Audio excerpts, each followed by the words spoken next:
Hola, ¿cómo están? Muy buenas tardes, bienvenidos a un nuevo capítulo de nuestro live de Clínica Universidad de los Andes. En esta oportunidad vamos a hablar sobre la importancia de respirar bien y también entregar algunos consejos para combatir el asma y las alergias. Es por eso que hoy día nos acompañan dos especialistas de nuestro Centro de Enfermedades Respiratorias y Alergias. Por un lado tenemos a la doctora Pía Sañartu, ella es alergóloga e inmunóloga del centro, y también al doctor Cristian Deza, broncopulmonar de nuestro centro. La doctora Pía Sañartu es médico cirujano por la Universidad de los Andes y especialista en inmunología por la Universidad de Chile, y también es profesora de la Facultad de Medicina en la Universidad de los Andes. Y el doctor Cristian Deza es médico cirujano de la Universidad Mayor, especialista en medicina interna por la Universidad de Chile, y también tiene una subespecialidad en enfermedades respiratorias por la Universidad de Chile y el Instituto Nacional del Tórax. Muy buenas tardes y muchas gracias a ambos por acompañarnos hoy día en este live. Gracias, Ticata. Muchas gracias y saludo a toda la gente que está conectada. Muchísimas gracias. Vamos a partir esta conversación con usted, doctor. Me gustaría que nos comentara qué es el asma y cuáles son los principales síntomas del asma. Bueno, el asma hay que tenerlo claro que básicamente es una enfermedad inflamatoria, es una enfermedad de los bronquios que están en el fondo crónicamente y persistentemente inflamados. Es una enfermedad bastante común y es una enfermedad que en general los síntomas principales son sensación de ahogo, falta de aire, tos, silbidos al pecho, y en general típicamente los síntomas de asma son muy variables, son intermitentes. Hay días que el paciente está bien, otros días que está más sintomático. Generalmente son síntomas que empeoran característicamente en la noche y que pueden llevar el riesgo, por decirlo así, del asma, que puede gatillar una crisis que puede ser bastante grave y puede provocar también bastantes secuelas a mediano y a largo plazo en gente que no se trata de manera adecuada. Claro, y es muy importante tener un tratamiento a tiempo, me imagino. Exactamente. ¿Cuáles son los principales síntomas con los que se manifiesta esta enfermedad? Generalmente son pacientes que tienen síntomas crónicos, o sea, son pacientes que tienen una historia de varios meses o incluso a veces varios años de cuadros obstructivos a repetición. Por ejemplo, un paciente que hace muchas bronquitis, que tiene muchos resfríos que se complican con compromiso bronquial, y los síntomas característicos son básicamente falta de aire, sensación de pecho apretado, silbidos al pecho y tos. Esos son los síntomas, pero que tienden a mantenerse en el tiempo. O sea, si un paciente tiene un cuadro viral específico, tiene un cuadro obstructivo aislado, eso generalmente no es asma. Estamos hablando de que hay una historia detrás que hace sospechar el diagnóstico. Claro que sí. Doctor, y usted comentó que esta es una enfermedad que también tiene una prevalencia importante. De hecho, se estima que entre un 7 y un 10% de la población padece esta enfermedad. Si bien el porcentaje es un poco menor que el de las alergias, ¿cierto? Igual es una enfermedad como que existe, que hay muchas personas que la tienen. ¿Por qué es tan frecuente? ¿Qué es lo que pasa que se manifiesta de manera importante en las personas? Mira, lo primero, yo creo que la prevalencia de asma, por lo menos acá en Chile, y me atrevería a decir en Latinoamérica, no está muy bien estudiada. O sea, yo creo que hay un porcentaje de subdiagnóstico muy importante, porque hay una gran cantidad de pacientes asmáticos que tienen síntomas leves, ocasionales, y son pacientes que no consultan y que no se confirma el diagnóstico. Por lo tanto, la prevalencia de 7 a 10% yo creo que es bien engañosa. Yo creo que hay bastante más pacientes asmáticos. Y muchos de los pacientes que tienen asma son además alérgicos, que es una enfermedad también muy prevalente. Entonces eso hace de que sean enfermedades que muchas veces se presenten juntas y que tengan una prevalencia considerable en la infancia, en la adolescencia, y también recalcar que el asma bronquial en general es una enfermedad que tiene una prevalencia bastante alta en gente de adulto mayor. O sea, el asma no es una enfermedad solo de niños y adolescentes, sino que también de gente mayor. ¿Y por qué se produce esta enfermedad también particularmente en los adultos mayores? El asma en general es una enfermedad multifactorial. Ya. Más o menos el 40-50% de los pacientes son alérgicos, pero hay un porcentaje importante de pacientes que no son alérgicos y que son justamente los pacientes que empiezan a debutar con el asma después de los 40 o después de los 50 años incluso.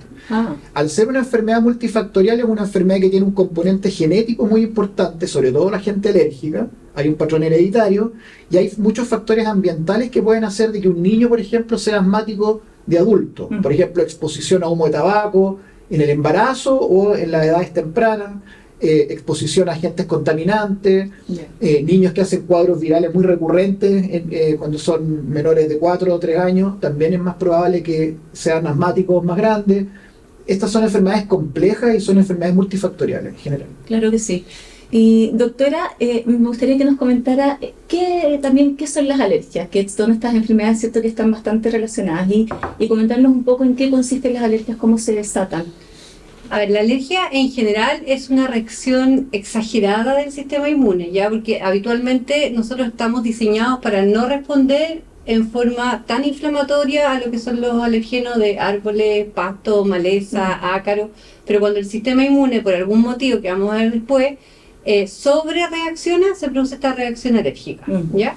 Perfecto. Y también comentábamos un poco la prevalencia que tiene el asma, pero también, ahora deteniéndonos en alergia, se estima que en el año 2050 más de la mitad de la población padecería alguna alergia. Esas son algunas cifras que se manejan.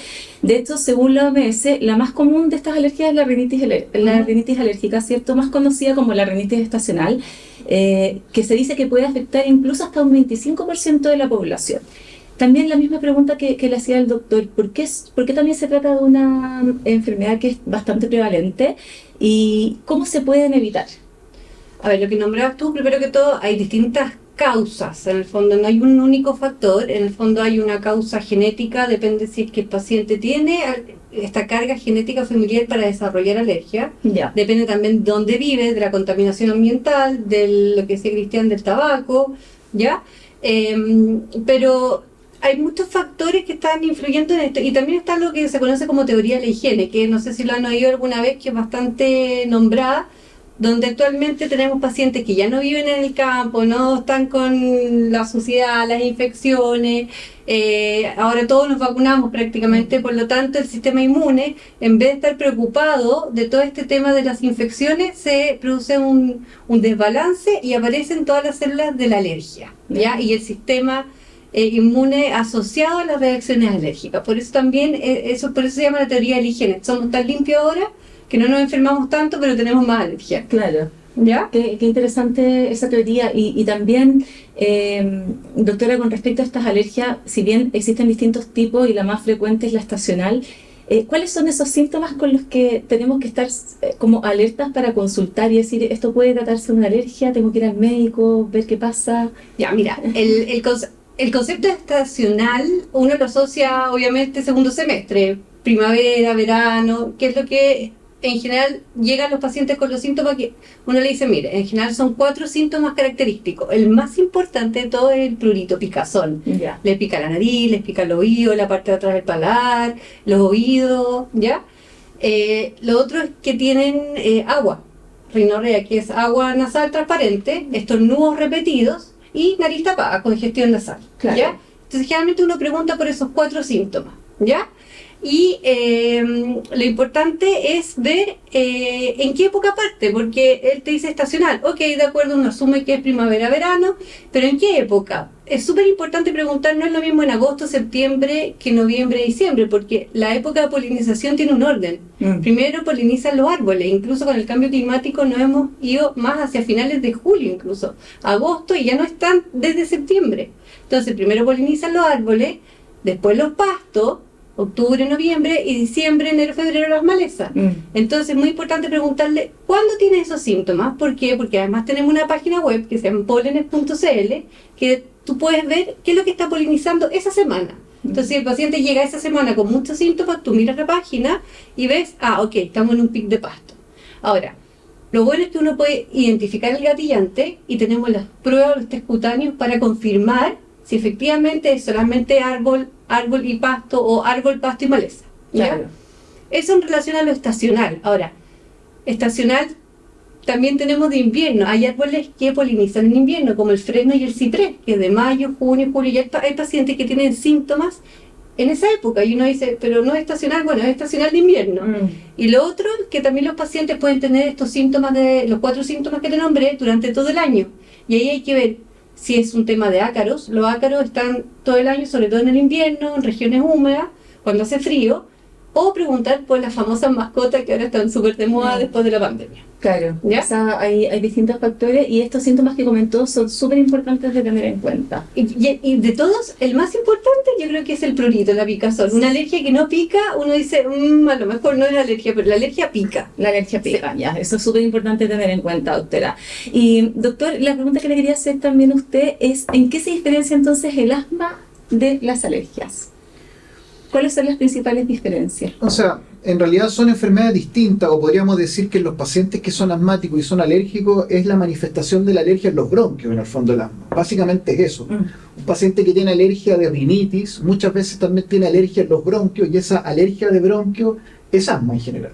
Pero hay un porcentaje importante de pacientes que no son alérgicos. O sea, el asma ahí tiene un curso independiente de la alergia, por decirlo así. Pero son dos enfermedades que muchas veces van de la mano. Y muchas veces también nosotros nos tenemos que abocar y enfocar en tratar ambas enfermedades.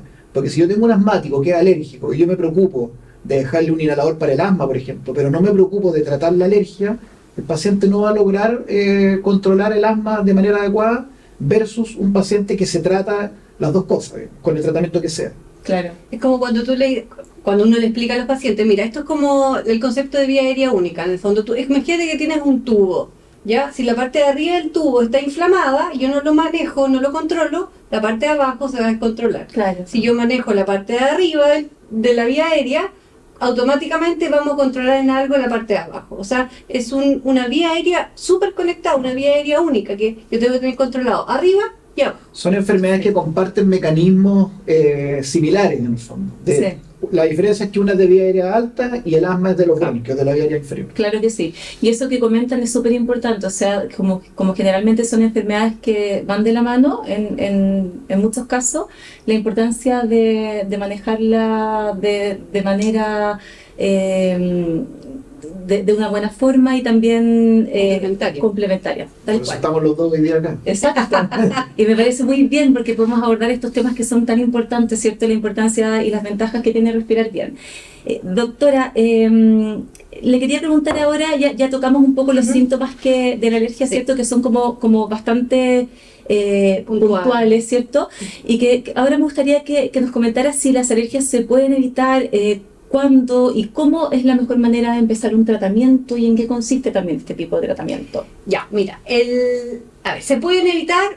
La respuesta general sí, ahora depende de qué, porque si tú vives en una ciudad como Santiago, contaminada, que sabemos que hay una gran cantidad de pólenes de árboles, pastos, maleza, tengo que respirar en esa ciudad. Entonces yo sé que me he ido sensibilizando en el tiempo a esas cosas y ya sé más o menos cuándo comienzan mis síntomas, por lo tanto unos días antes lo ideal es consultar. Si te hiciste el test cutáneo, ya vamos a ver a lo que estás sensibilizado, podemos recurrir a la página polecones.cl y ahí decir, ok, tú estás sensibilizado a esto en el test cutáneo, esto te salió positivo, por lo tanto tus síntomas son aproximadamente, te voy a inventar, el 15 de septiembre, tú el 5 de septiembre tienes que partir con entrenamiento. O sea, es evitable, ¿ya?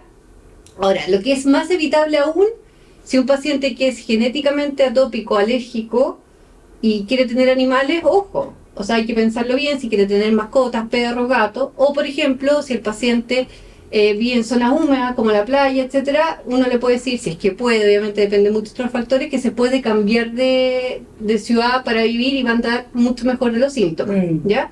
Ahora, si eso no se puede hacer, por ejemplo, el paciente es muy alérgico, vive en Santiago, tiene alergia a árboles, pastos, maleza, alguna otra cosa, igual tenemos un tratamiento definitivo que es la inmunoterapia alergena específica, ¿ya? Que no voy a entrar en detalle ahora, pero es un tratamiento prolongado porque es bastante efectivo y tú eliges a lo cual el paciente es más alérgico y mandas a hacer un extracto que puede ser en vacuna o en terapia sublingual y el paciente lo recibe por X periodo de tiempo y te asegura que el paciente va a dejar de tener síntomas y va a dejar de tener que consumir tantos medicamentos a mediano y largo plazo. Claro, súper importante eso, que claro, muchas personas consultan una vez que tienen los síntomas y a veces existe, por ejemplo, que se puede llegar tarde a un diagnóstico cuando ya el paciente tiene la enfermedad bastante avanzada o también se puede detener en algún caso. Lo que pasa es que los pacientes cuando llegan con muchos síntomas, lo que comentamos, mucho estornudo, picazón, congestión, incluso llegan sobreinfectados, porque si tú acumulas secreción, están congestionados, esto es como una piscina que se llena de agua y trata de salir por el tapón de la piscina, pero está tan engrosada la mucosa adentro, es como la pintura de la piscina que le digo yo, que el agua trata de salir y que no puede, está estancada. Claro. Entonces pueden llegar incluso con infecciones como sinusitis. Ahora, si no es así, igual tú partes con el tratamiento a lo mejor duplicando dosis más o tratamientos más intensos Claro. para lograr una desinflamación, pero lo vas a lograr igual, pero te vas a demorar más, Sí. con dosis más altas, pero se logra. O sea, el paciente igual va a llevar un tiempo muy inflamado, por lo tanto revertir eso va a demorar el mismo tiempo que se demoró en consultar. Claro, perfecto. Doctor, y ya hemos hablado un poco de esto, pero me gustaría que me comentara por qué generalmente el asma se presenta de manera conjunta con las alergias. ¿Por qué eso es tan recurrente? Y eso es algo que pasa bastante en algunos pacientes. Sí, bueno, lo mencionó Pía hace unos minutos, que son enfermedades que comparten mecanismos similares Claro. y la teoría de la vida aérea en común. Son enfermedades que van muy asociadas desde los mecanismos que pueden generarlas, como también los mecanismos que las pueden perpetuar en el tiempo. Y comparten mecanismos fisiopatológicos comunes y en general son dos enfermedades que en muchos enfermos van siempre de la mano. Claro, eso es algo que ocurre. ¿Y también hay, doctor, el asma siempre causado por alergia o también existen otros componentes que no tienen que ver necesariamente con alergias? Hay un porcentaje importante de pacientes, 40% de pacientes asmáticos que son asmáticos que se presentan más bien en la edad tardía, ¿Ya? sobre los 30, 40 años, y que nunca han tenido antecedentes de ser asmáticos cuando niños y no tienen antecedentes también de ser atópicos o alérgicos.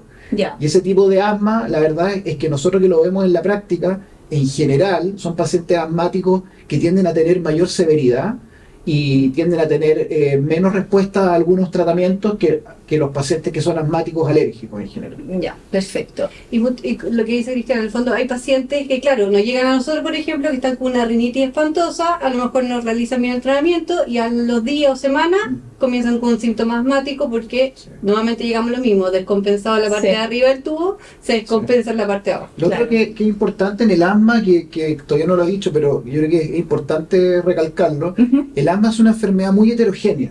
Es una enfermedad que, en el fondo, todos los pacientes son distintos. Hay pacientes asmáticos, por ejemplo, que hacen ejercicio y tienen síntomas. Hay pacientes asmáticos que al hacer ejercicio no les pasa absolutamente nada. Hay asmáticos que van a la playa, por ejemplo, y empeoran. Otros van a la playa y mejoran. O sea, es una enfermedad muy individual y el tratamiento, justamente, el enfoque actual del tratamiento para el asmático es un tratamiento individualizado. Con el medicamento que requiere cada uno, el dispositivo que requiere cada uno. Ahora tenemos actualmente una cantidad de dispositivos inhalatorios muy, muy amplia, y uno de esa forma a uno le ayuda un poco la pega, porque uno puede elegir el dispositivo y el tratamiento para cada paciente en particular. Claro, de todas maneras. Y eso también mejora también bastante la calidad de vida del paciente. Absolutamente, el asma es una enfermedad que afecta mucho la calidad de vida, provoca ausentismo del colegio en los niños, ausentismo laboral en los adultos, y actualmente es una enfermedad absolutamente tratable, donde el paciente, si logra un buen diagnóstico y un buen tratamiento y se controla regularmente, hace su vida normal, puede hacer deporte de alto rendimiento incluso. Ah, Hay atletas, futbolistas de alto rendimiento que son asmáticos y pueden hacer su vida normal. Si el tema es diagnosticar y tratar de manera adecuada, y eso es un mensaje, yo creo que importante también, de que actualmente, al año 2024, prácticamente no debiéramos tener ningún paciente asmático que solo se trate con salbutamol, que es el inhalador tradicional, que se usa como inhalador de rescate, pero el tratamiento para el asma tiene que ser algún inhalador que tenga un corticoide inhalado, porque esta es una enfermedad inflamatoria.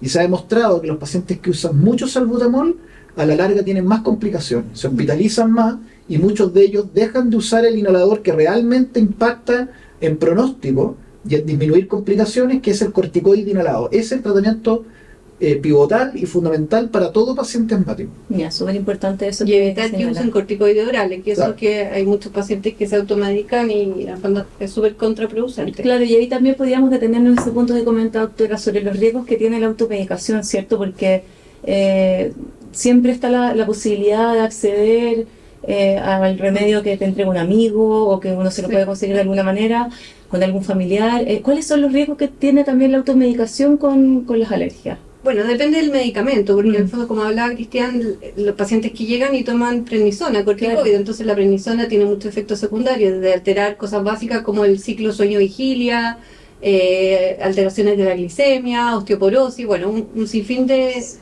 efectos secundarios. O pacientes que, por ejemplo, dicen, no, me voy a tomar un antialérgico y toman hidroxicina, clorfenamina, que son sedativos, te producen sueño. Y hemos tenido una serie de pacientes, a mí me ha tocado un par de pacientes que han tenido accidentes en auto por haber tomado estos medicamentos automedicados. Claro. También hay mucho paciente que abusa de los descongestionantes nasales. En general, todos los antialérgicos que son raya D, que existen en el mercado, todos tienen pseudoefedrina, y a mí me ha tocado ver pacientes que usan esos medicamentos por meses. Y esos son medicamentos que hay que usarlos por periodos cortos, para el cuadro agudo. Pero de manera permanente tienen efectos adversos, pueden provocar más rinitis incluso. Claro. Entonces, en esos tipos de pacientes es mejor consultar con especialistas. De todas maneras, importante consultar. Doctora, ¿las alergias se pueden presentar en cualquier edad, a cualquier etapa de la vida? A cualquier edad y en cualquier etapa de la vida. Y depende mucho de lo que conversamos, depende de tu carga genética. No es lo mismo una persona que no tiene ningún familiar con alergia o que no le pasó nada de niño, a tener padres con alergia, hermanos, y haber tenido de niño además una alergia alimentaria, una dermatitis atópica, una rinitis. Eso es lo que se llama la marcha alérgica. ¿Ya? Pero como comentaba Cristian, sí, puede darse en cualquier etapa de la vida, dependiendo de tu carga genética, dónde vivas, si tienes o no mascotas, o sea, son muchos factores genéticos y ambientales. Claro, tal cual. Lo mismo también que comentaba usted, doctor, con respecto al asma, que es una enfermedad que se desata desde la niñez, ¿cierto?, hasta las edades más avanzadas. En términos porcentuales, probablemente hay mucho más pacientes asmáticos que viene desde niño, y lo que uno ve también en la práctica es muy importante. Mucho asmático alérgico fue asmático cuando niño, en la adolescencia la enfermedad como que se apaga un poco, y después alrededor de los 40 el asma empieza a dar manifestaciones de nuevo. Y eso uno lo ve bastante seguido. Y la gente te pregunta, doctor, ¿pero cómo soy asmático? Tengo 45 años, por ejemplo. Y es súper común esa curva bimodal de la alergia y el asma de niño adolescente, y después ¿Y por qué ocurre eso? ¿Por qué en algún momento de la vida declina la...? Es por lo mismo que dice Pía, es una combinación de carga genética, exposición ambiental. En los alérgicos sobre todo se ve eso. Mira, interesante. No se sabe también si es hormonal, porque el adolescente mejora. Hay cambios hormonales, claro. Entonces, o llegan, como dices tú, a los 25, 30, 40 años y toda la época de adolescencia tuvieron un régimen. Claro, sí, mira. Y hay un porcentaje importante también de pacientes que hemos visto ahora, ya que estamos en la era post-pandemia. Hay muchos pacientes alérgicos, asmáticos, lo mismo, que en la adolescencia estuvo bien y que tuvo COVID, no necesariamente grave, que tuvo COVID hace un par de años atrás y te dice, doctor, ¿sabe que tuve COVID? Y desde que tuve COVID quedé con más reactividad a los bronquios. O sea, yo ahora me resfrío y se me complica con bronquitis. Eso ha pasado mucho también después del COVID. Y se ha investigado y se ha establecido que el COVID deja una hiperreactividad bronquial que a veces puede durar bastante tiempo. Claro, súper interesante. También, bueno, lo que me gustaría que comentáramos, ya lo ha dicho, ¿cierto?, a lo largo de esta conversación, que ha estado súper interesante, pero como detenernos un poco en cómo afecta la calidad de vida el tener asma. ¿Cómo se ve afectado el paciente en el día a día? Yo lo pondría en los dos extremos. El asmático más leve, entre comillas, va a tener principalmente síntomas cuando hace ejercicio, por ejemplo. Te dice, doctor, yo hago un ejercicio aeróbico, troto 3, 5 kilómetros o juego fútbol y me ahogo, tengo tos a los 10, 15 minutos, no puedo terminar el partido, no puedo terminar de correr. Eso sería como la manifestación, digamos, en un paciente leve. Pero un paciente asmático más grave, que no está bien tratado, es un paciente que hace crisis recurrentemente, que tiene que consultar a urgencia recurrentemente con todo lo que implica, en costo, tanto para él como para el servicio, para los recursos de salud que hay disponibles. Es un paciente que consulta muy seguido, es un paciente que a veces requiere hospitalizarse por una crisis de asma, y eso obviamente es peligroso. O sea, uno cuando tiene una crisis asmática puedes terminar en la UTI intubado por una crisis asmática. O sea, esa es como el otro extremo. Y es una enfermedad, si tú estás tosiendo y estás con síntomas de asma, son niños que faltan a clase, son adultos que pierden jornadas laborales al tener crisis, y si eso tú lo repites varias veces al año, impacta de manera bastante importante. Claro, que qué importante entonces consultar, sobre todo tomando en cuenta lo que usted dijo hace algunos minutos, de que las personas pueden tener una buena calidad de vida con esta enfermedad y con un tratamiento que sea adecuado y a la medida de cada uno. Absolutamente, y yo te diría que la mayoría de los pacientes asmáticos con un tratamiento adecuado y con dosis bajas de corticoide inhalado, la gran mayoría de los asmáticos anda bien.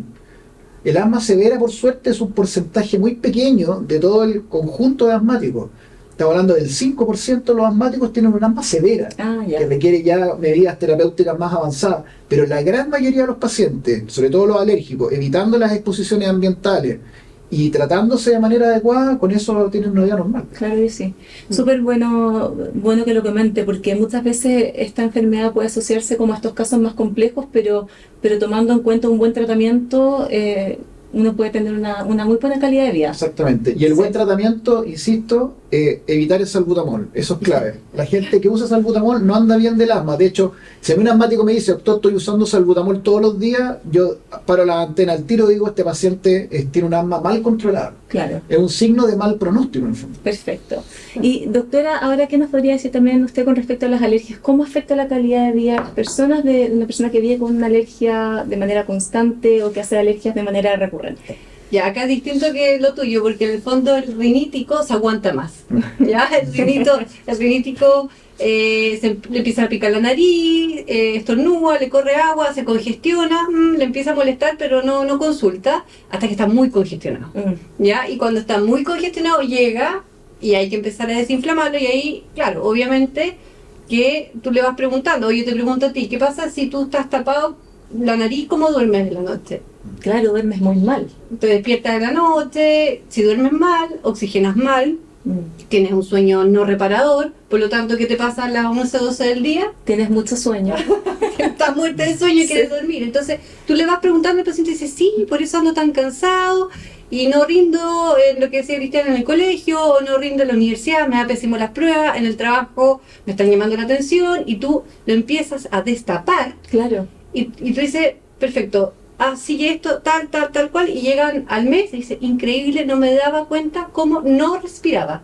Impresionante. No respiraba y estaba acostumbrado a tolerar cierto umbral, y ahora duermo, mi señora me dice que no ronco, y estoy bien, no tengo sueño. Entonces se acostumbra mucho más. En cambio, el asma, bueno, son síntomas que al paciente lo asusta. Claro. La rinitis no tanto, llegan cuando están muy sintomáticos. Claro. Y mucho paciente alérgico, además, por ejemplo, que tiene una rinitis alérgica importante y mucha congestión, muchas veces consulta además porque se sobreinfecta. Claro. Por ejemplo, sinusitis.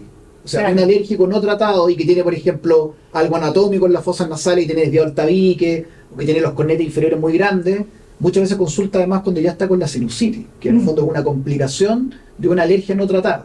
Claro.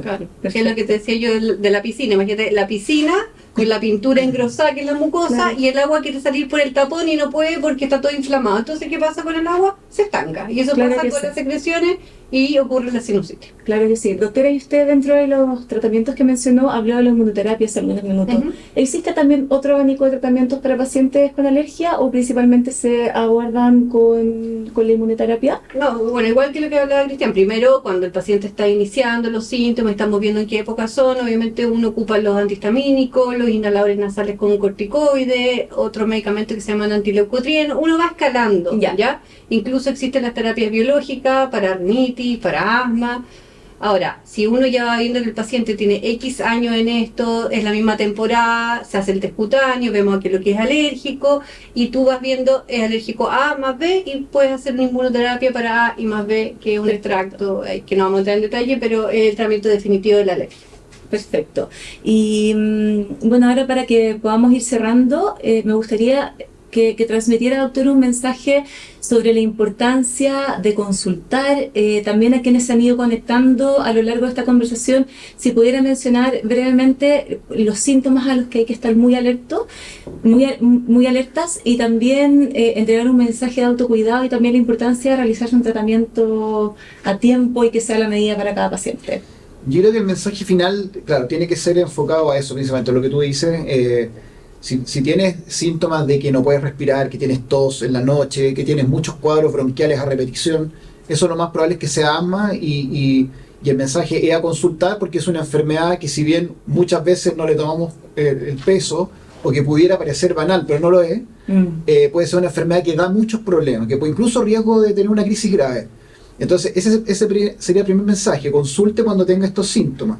Segundo mensaje: evite automedicarse, evite el salbutamol como monoterapia, nuevamente lo reitero. use algún inhalador que tenga un corticoide inhalado. Es el tratamiento pivotal y muy importante, y también lo recalco ahora, sobre todo en estos tiempos, que hay que vacunarse. Un paciente asmático tiene que estar vacunado contra la influenza, tiene que estar vacunado contra COVID, y en un tiempo más tendremos disponibilidad de la vacuna para el virus sincicial, también es muy recomendable. Sí, de todas maneras. De todas maneras. ¿Y usted, doctora? Bueno, lo que hablábamos recién, no acostumbrarse a estar tapado, no acostumbrarse a dormir mal, no acostumbrarse a eso porque te altera la calidad de vida.